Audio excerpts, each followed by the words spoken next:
मी आपण सर्व आयुक्त साधक साधिका समोर एक माझा स्वतःचा अनुभव सादर करत आहे।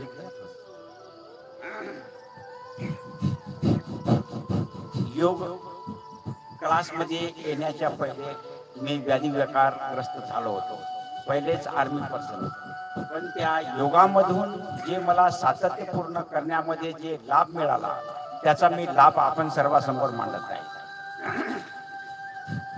योग एक अशी वस्तू आहे जे की बिना पैशाची, योग मुताबिक आपण बिना पैशानं आपलं स्वतःचं शरीर सदृढ बनवू शकता, त्यामध्ये तीळ मात्र ही शंका नाही, हे मी स्वतःहून अनुभवलेला आहे। जो व्यक्ती व्याधिविकारग्रस्त झाल्यामुळं स्वतः चालायला सुद्धा सक्षम नव्हता, तो या योगामुळं शक्य झालं।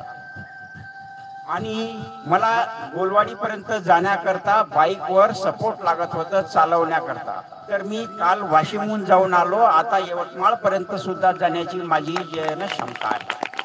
तर एवढी शक्ती। औषध किती घ्यायचे तुम्ही औषध महिन्याला? मी दर महिन्याला माझं दर महिन्याचं एक्सपेंडिचर कमीत कमी 10,000 रुपयाचं होतं। 10,000 रुपये या साधनेमुळं माझे जे आहे ना शून्य झाले, आणि मी आणि माझ्या मिसेस